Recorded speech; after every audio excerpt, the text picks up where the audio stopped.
नमस्कार मित्रांनो, आपण आपल्या चॅनलवरती माहितीचा अधिकार अधिनियम 2005, लोकसेवा हक्क अधिनियम 2015 आणि भ्रष्टाचार प्रतिबंधक अधिनियम 1988 हे तिन्ही कायदे कव्हर केलेले आहे आणि तिन्ही कायद्यावर आधारित डिटेल्समध्ये लेक्चर आपण आपल्या चॅनलवरती घेतलेले होते।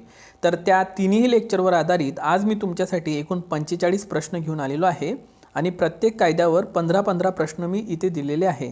तरी जे प्रश्न आहे ते आता माझ्यासोबत कव्हर करा आणि प्रश्नांची उत्तरे देण्याचा सुद्धा प्रयत्न तुम्हाला करायचा आहे।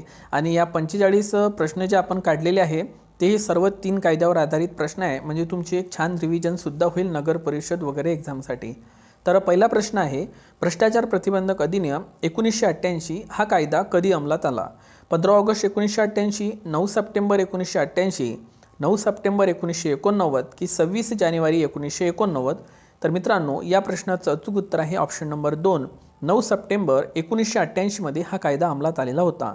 त्यानंतर दुसरा प्रश्न दिलेला आहे, भ्रष्टाचार प्रतिबंधक अधिनियम 1988 हा कायदा अस्तित्वात येण्यापूर्वी भ्रष्टाचाराच्या अपराधासाठी या कायद्यात शिक्षेची तरतूद करण्यात आलेली होती। भ्रष्टाचार नियंत्रण अधिनियम 1975, फौजदारी प्रक्रिया संहिता 1973, भारतीय दंड संहिता 1860 की भ्रष्टाचार प्रतिबंधक अधिनियम 1872?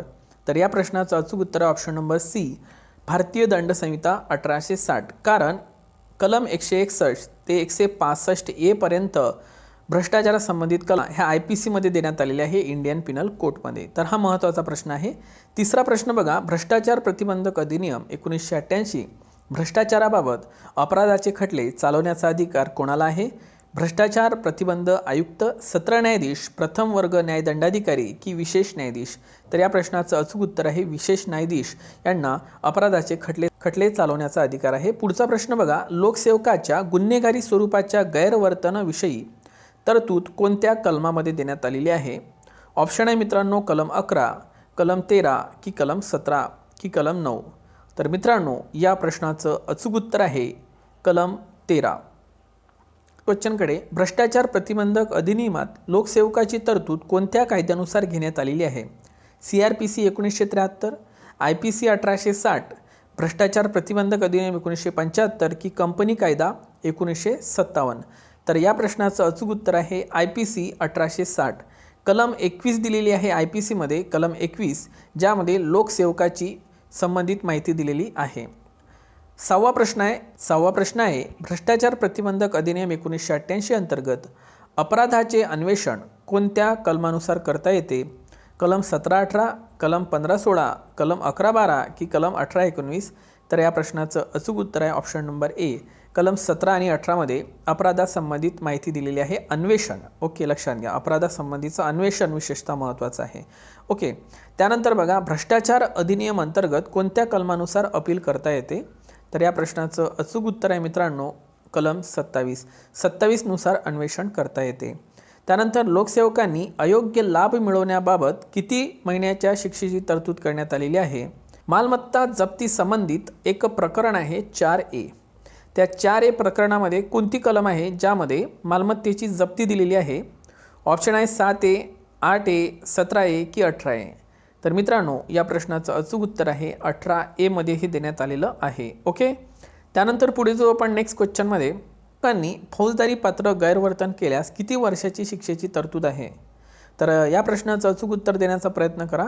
लोकसेवकांनी फौजदारी पात्र गैरवर्तन केल्यास त्यांना 4 वर्ष ते 10 वर्ष इतकी सजेची त्यांना तरतूद करण्यात आलेली आहे। भ्रष्टाचार प्रतिबंधक अधिनियम 1988 मध्ये कोणत्या वर्षी दुरुस्ती करण्यात आली आहे? तर या प्रश्नाचं अचूक उत्तर आहे ऑप्शन नंबर सी, 2018 मध्ये बदल करण्यात आलेले आहे आणि आपण ते मागच्या ॲक्टमध्ये कव्हर पण केलेले आहे। व्यापारी संघटनेने लोकसेवकास लाच देण्यासंबंधित कोणती कलम आहे? तर मित्रांनो, या प्रश्नाचं अचूक उत्तर आहे कलम 9 मध्ये हे देण्यात आलेलं आहे। 13 नंबरचा प्रश्न आहे, भ्रष्टाचार प्रतिबंधक अधिनियम 1988 अपराध आणि शिक्षा कोणत्या प्रकरणामध्ये देण्यात आलेले आहे? ऑप्शन आहे प्रकरण 3, 7 ते 17 कलम। तर या पद्धतीचे ऑप्शन दिलेले आहे। तर या प्रश्नाचं उत्तर आहे मित्रांनो, प्रकरण 3 मध्ये। लक्षात घ्या, अपराध आणि अपराधाच्या शिक्षा दिलेल्या आहे प्रकरण 3 मध्ये। अन्वेषण 4 मध्ये बघितलं होतं आपण। भ्रष्टाचार प्रतिबंधक अधिनियमानुसार कार्यरत विशेष न्यायाधीशांच्या न्यायालयाने दिलेल्या निर्णयाविरुद्ध कोणत्या न्यायालयात अपील करता येते? तर मित्रांनो, या प्रश्नाचं अचूक उत्तर आहे उच्च न्यायालय. आपल्याला उच्च न्यायालयामध्ये अपील करता येते. त्यानंतर शेवटचा प्रश्न आहे भ्रष्टाचार अधिनियमासंबंधित खालीलपैकी कोणते विधान योग्य नाही? खटला चालवण्यासाठी पूर्वमंजुरीची आवश्यकता नाही. दुसरं विधान आहे दिल्ली विशेष पोलीस आस्थापना अन्वेषण पोलीस निरीक्षक करू शकतात, हे बरोबर आहे. या अधिनियमाअंतर्गत जिल्हा न्यायाधीशांचे सर्व अधिकार विशेष न्यायाधीशांना प्राप्त होतात, हेही बरोबर आहे. आणि विशेष न्यायाधीशांची नियुक्ती करण्याचा अधिकार केंद्र किंवा राज्य शासनाला आहे, हे सुद्धा बरोबर आहे. तर इथं काय म्हटलेलं आहे, खटला चालवण्यासाठी पूर्वमंजुरीची आवश्यकता नाही, तर हे चुकलेलं आहे. पूर्वमंजुरीची आवश्यकता असते खटला चालवण्यासाठी. सो 15 पैकी भ्रष्टाचार अधिनियमात किती मार्क्स मिळाले ते मला खाली कमेंट बॉक्समध्ये सांगा.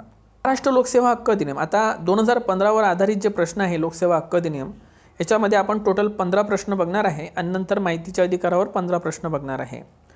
खालीलपैकी कोणाला लागू नाही म्हणते? 2015 हा जो लोकसेवा हक्क अधिनियम आहे हा कोणाला लागू नाही? स्थानिक प्राधिकरणे लागू आहे, सार्वजनिक प्राधिकरणे लागू आहे, शासकीय विभागांना लागू आहे, मात्र खाजगी संस्थांना हा लागू नाही. तसे ऑड ऑप्शन आहे हा, त्यामुळे उत्तर नंबर 4. महाराष्ट्र लोकसेवा हक्क अधिनियम 2015च्या अंतर्गत नियत कालमर्यादा म्हणजे कलम रिकामी जागा अनन्वये सूचित केलेली कालमर्यादा होय. तर हे कोणत्या कलमामध्ये सांगण्यात आलेलं आहे? 3 अनन्वये. त्यानंतर 18वा प्रश्न आहे महाराष्ट्र लोकसेवा हक्क अधिनियम अनन्वये मुख्य आयुक्त किंवा आयुक्त यांना पदावरून दूर करण्याचा अधिकार कोणाला आहे? तर बघा मित्रांनो, पदावरून दूर करण्याचा अधिकार आहे, ठीक आहे, राज्यपालांना. कोणाला आहे? राज्यपालांना पदावरून दूर करण्याचा काय आहे? अधिकार आहे. लोकसेवा हक्क अधिनियम अंतर्गत प्रथम अपील खालील मुदती करता येते म्हणते. आता लोकसेवा हक्क अधिनियम आहे, याच्या अंतर्गत जी प्रथम अपील आहे ते किती मुदती अंतर्गत करता येते? तर मित्रांनो, या प्रश्नाचं अचूक उत्तर आहे ऑप्शन नंबर ए, 30 दिवस. 30 सेवेचा अधिकार ही व्याख्या कोणत्या कलमात देण्यात आलेली आहे? तर मित्रांनो, या प्रश्नाचं अचूक उत्तर ऑप्शन नंबर 2 मध्ये सेवेची माहिती देण्यात आलेली आहे. व्याख्या राज्य लोकसेवा हक्क आयोगाचे निवड समितीचे अध्यक्ष कोण असतात? तर निवड समिती म्हटलं तर उत्तर घ्यायचं आहे मुख्यमंत्री. ओके, निवड कोण करते आयुक्तांची? तर राज्यपाल. हा फरक लक्षात घ्या. लोकसेवा हक्क लागू करणारे पहिले राज्य कोणते होते? तर ते आहे मध्य प्रदेश. ओके, त्यानंतर महाराष्ट्र लोकसेवा हक्क अधिनियम 2015 कधीपासून प्रारंभ झाला म्हणते? तर बघा मित्रांनो, 28 एप्रिल 2015 पासून महाराष्ट्र लोकसेवा हक्क अधिनियम लागू झाला होता, प्रारंभ झाला होता. विहित कालमर्यादेमध्ये लोकसेवा प्राप्त करण्याचा हक्क कोणत्या कलमात देण्यात आलेला आहे? याचं अचूक उत्तर आहे कलम 4. ओके, हक्क अधिनियम शास्ती व दंडाची तरतूद कोणत्या कलमामध्ये करण्यात आलेली आहे? तर कलम 10 मध्ये. लक्षात असू द्या, शास्ती आणि दंडाची तरतूद करण्यात आलेली आहे. 26 नंबरचा प्रश्न आहे अयोग्य विधान ओळखा. आयोगाचे अधिकार व कार्य कलम 16 मध्ये देण्यात आलेले आहे. अगदी बरोबर आहे. लोकसेवा हक्क आयोग गठीत करणे कलम 13 मध्ये आहे. ही महत्त्वाची कलम आहे मित्रांनो, मोस्ट एमपी करा. मुख्य आयुक्त आपला पदाचा राजीनामा मुख्यमंत्र्यांना देतो का? नाही, राज्यपालांना देतो. हेच अयोग्य आहे आणि हेच याचं उत्तर आहे.